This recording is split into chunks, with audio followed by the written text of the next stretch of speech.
Hi friends, welcome to learn academy. इस video पे बात करने वाले हैं West Bengal student credit card scheme को लेकर, जो वेस्ट बंगाल की ऑनरेबल चीफ मिनिस्टर की तरफ से ये स्कीम को जारी किया गया है स्टूडेंट्स के लिए, जहां पर स्टूडेंट अब बिना फाइनेंशियल कंडीशन को फेस करते हुए अब अपना कोई भी कोर्स कर सकते हैं इंडिया में किसी भी जगह से, या आप अब्रॉड से भी करना चाहते हैं तो वो भी आप कर सकते हैं।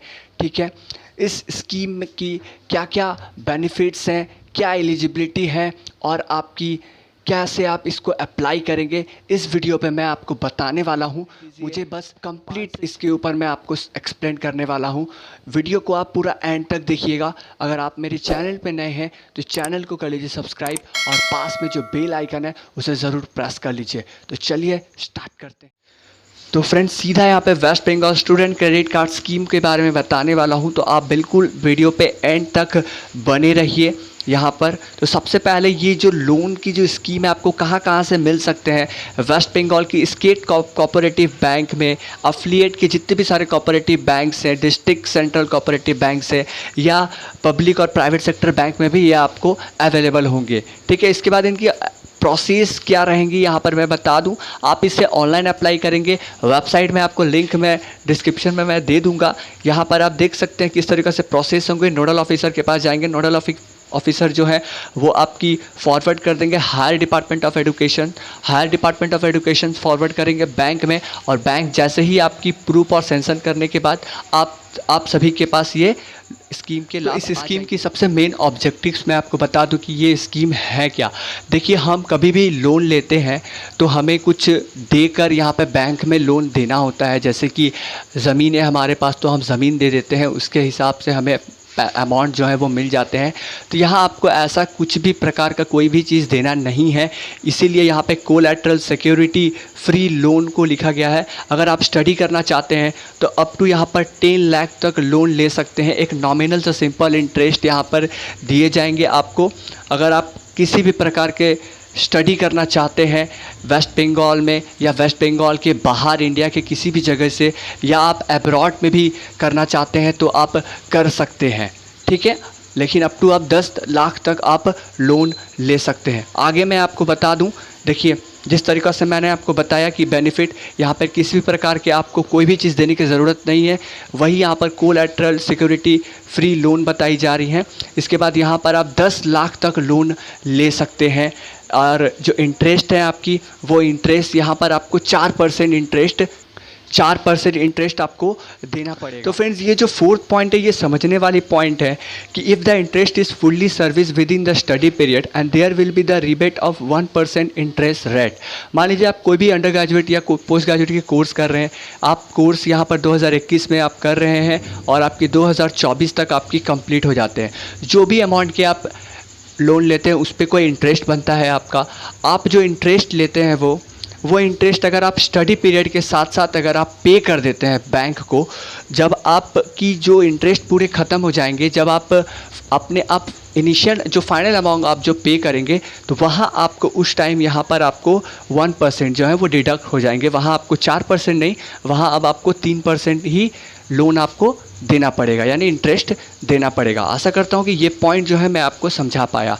इसके बाद देखिए ये कहाँ आप इसे खर्च कर सकते हैं। देखिए यहाँ पर ये जो फ़ीस है, आप यूनिवर्सिटी हो गए, कॉलेज हो गए, किसी भी प्रकार की आप tuition fees, exam fees, library, कहीं भी आप इस फ़ीस को आप दे सकते हैं। इसके बाद जो भी सारे बिल्डिंग चार्जेस होंगे, रिफंडेबल चार्जेस होंगे, यानी इंस्टीट्यूशनल एक्सपेंसेस आप जो भी कोर्स कर रहे हैं उसके बेसिस पे आप कहीं भी वो अमाउंट को खर्च कर सकते हैं। नॉन इंस्टीट्यूशनल एक्सपेंसेस में जैसे कि मान लीजिए आप जो हॉस्टल ले रहे हैं वहाँ पे भी आप इस अमाउंट को खर्च कर सकते हैं। इसके बाद या आप रेंट में ले रहे हैं या हॉस्टल ले रहे हैं या किसी भी प्रकार के पेइंग गेस्ट हाउस दिए, वहाँ भी इस अमाउंट को जो है आप खर्च कर सकते हैं। इसके बाद अगर आपकी जो बुक्स कॉपी हो गए, लैपटॉप्स हो गए, यहाँ पर भी आप जो है इस मनी को आप खर्च कर सकते हैं, लेकिन एक लिमिटेड अमाउंट तक, वो मैं अभी आपको बताने वाला हूँ। ठीक है, यहाँ पर देखिए, यहाँ पे जो अभी मैं आपको बताया, आप जो भी अमाउंट के लोन लेंगे उसका 30% जो अमाउंट होगा वो आप अपना इंस्टीट्यूशनल एक्सपेंसेस में खर्च कर सकते हैं, यानी जो कोर्स फीस होंगे आपकी, और जो 20% जो अमाउंट होंगे वो आप अपने नॉर्मल लाइफ में खर्च कर सकते हैं। जिस तरीक़े से मैंने आपको बताया कि आप अगर हॉस्टल फ़ीस दे सकते हैं, आप स्टडी के लिए लैपटॉप या कंप्यूटर कुछ भी ऐसा ख़रीद सकते हैं, ठीक है। इसके बाद देखिए एलिजिबिलिटी यहाँ पे सबसे महत्वपूर्ण है कि सबसे पहले आपको इंडियन सिटीज़न रहना होगा। इसके बाद लगभग अगर आप वेस्ट बंगाल में 10 ईयर्स से अधिक साल से हैं तो आप इस स्कीम के लिए एप्लीकेबल हैं। इसके बाद कौन कौन से स्टूडेंट इसे अप्लाई कर सकते हैं, यहाँ पे class 10, 12, under graduate, post graduate, ठीक है। इसके साथ साथ डिप्लोमा कोर्सेज़ अगर आप करना चाहते हैं वेस्ट बंगाल में या वेस्ट बंगाल के बाहर से करें या आप इंडिया के किसी भी अदर स्टेट से करें तो भी आप ले सकते हैं, ठीक है। इसके साथ साथ सबसे महत्वपूर्ण पॉइंट मुझे ये अच्छा लगा कि काफ़ी सारे स्टूडेंट जो कॉम्पिटिटिव की तैयारी करते हैं, जैसे यूपीएससी, पीएससी, वेस्ट बंगाल की जितने भी सारे हो गए या कॉम्पिटिटिव लेवल के जितने भी सारे जो कोर्स फीस होते हैं काफ़ी महंगा होता है। यूपीएससी, पीएससी की जो कॉम्पिटिटिव क्लासेस करवाते हैं वहाँ पे भी आप लोन देकर आप अपना कॉम्पिटिटिव को स्टडी कर सकते हैं, ठीक है। ये जो लोन है अप टू यहाँ पर 40 साल तक जितने भी सारे स्टूडेंट हैं वो अप्लाई कर सकते हैं। यहाँ पर जितने भी सारे 40 साल के बाद तो कोई कैंडिडेट होते नहीं है, लेकिन अप टू यहाँ पर 40 ईयर्स तक जितने भी सारे कैंडिडेट हैं अप्लाई यहाँ पर कर सकते हैं। तो नेक्स्ट पॉइंट के बारे में जान लेते हैं। देखिए यहाँ पे लगभग सबसे पहले मैं आपको 10 लाख तक आप लोन जो है अमाउंट ले सकते हैं। इसके बाद जो स्टूडेंट है आप कोर्स के दौरान कभी भी आप इस स्कीम की अप्लाई कर सकते हैं। मान लीजिए आप अंडर ग्रेजुएट के फाइनल ईयर के स्टूडेंट हैं, इन फ्यूचर में आपको MBA करना है, ठीक है। आप फाइनल ईयर के स्टूडेंट हैं तो आप अपने 5th सेमेस्टर या 4th सेमेस्टर में ही इस स्कीम को लेकर आप अप्लाई कर सकते हैं, ठीक है। यहाँ पर जो लोन की एप्लीकेशन है वो स्टूडेंट रहेंगे और को बोरोवर रहेंगे, यानी आपके पेरेंट्स जो भी हैं, ब्रदर, फादर, मदर जो भी होंगे आपके, आप रहेंगे, ठीक है। इसके बाद जो लास्ट यहाँ पे जो चौथा पॉइंट है, there will be the life coverage in the name of student up to loan amount sanction, the insurance premium will be bond by the student. यहाँ पे देखिए एक जो बैंक की तरफ से आपको एक इंश्योरेंस प्रीमियम बना देंगे। मान लीजिए इन फ्यूचर अगर आपकी डेथ हो जाती है तो बैंक ऑलरेडी इंश्योरेंस प्रीमियम जो है वो करके रखेंगे। अगर आप लोन अगर पे नहीं कर सकते हैं तो वहाँ से आपकी जो अमाउंट है वो डिडक्ट हो जाएंगे। वो यहाँ पे ये स्कीम में नहीं है, वो सभी जहाँ भी लोन आप लेते हैं हर जगह ऐसी स्कीम को रखा जाता है। अब जो है कि जो मनी आपको कैसे मिलेंगे, क्या आपको इन हैंड डायरेक्ट मिल जाएंगे? नहीं।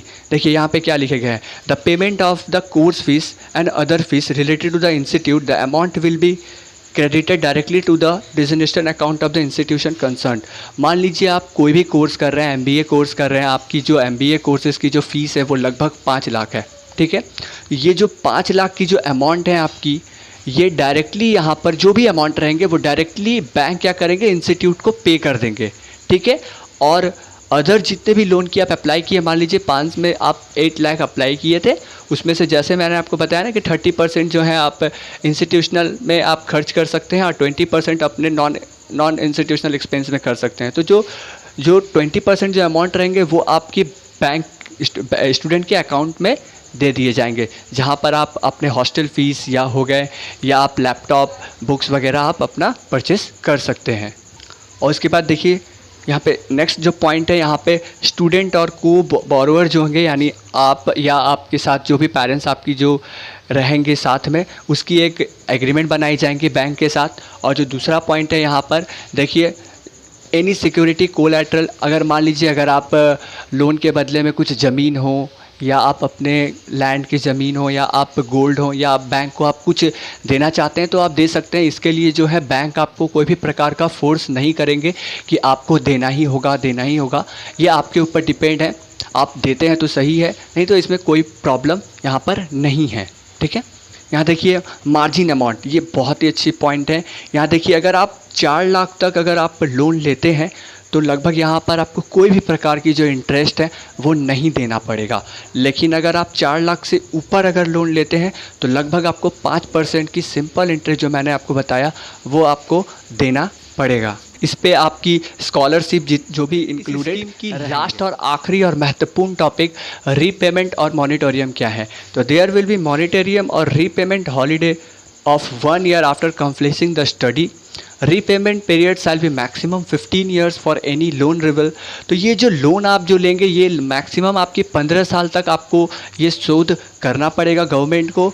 इसके बाद यहाँ पे मॉनिटोरियम क्या है, मान लीजिए आप कोई कोर्स कर रहे हैं 2021 से आप स्टार्ट किए हैं कोर्स को और आपकी कोर्स जो है वो 2024 में कंप्लीट हो रहे हैं। आप चाहते हैं कि आपकी कोर्स कंप्लीट हो जाए, इसके बाद आप 1 साल का ब्रेक लेकर आप जॉब करेंगे। ठीक है, आप जॉब जैसे ही करने के बाद वहाँ से जो आपकी सेविंग होंगे, तो मान लीजिए आप 2024 में आपकी जो कोर्स है वो ख़त्म हुए हैं और आप 2025 से आप क्या करेंगे, आप अपना लोन को देना चाहते हैं। तो ये जो 1 ईयर के मॉनिटोरियम हुए ना, या 1 ईयर की ब्रेक लिए आप, तो इसी को यहाँ पर मॉनिटोरियम बोल रहे हैं। तो यहाँ अब आपको 15 ईयर्स में नहीं, यहाँ अब आपको 14 ईयर्स में ही इस लोन को पे करना पड़ेगा। तो यही है यहाँ पर फ्रेंड्स मॉनिटोरियम। आशा करता हूँ कि मैं आपको समझा पाया हूँ। करता हूँ कि मैं West Bengal student credit card scheme को लेकर सब पॉइंट में अच्छे से मैं आपको समझा पाया। यही सब कुछ इम्पॉर्टेंट्स पॉइंट थे। लेकिन अभी भी अगर आपको कोई भी कन्फ्यूजन्स या कोई भी डाउट है तो आप कमेंट कीजिए और इस वीडियो को शेयर कीजिए, लाइक कीजिए अच्छा लगा तो मिलते हैं अगले वीडियो में। तब तक के लिए अपना ख्याल रखिए। धन्यवाद।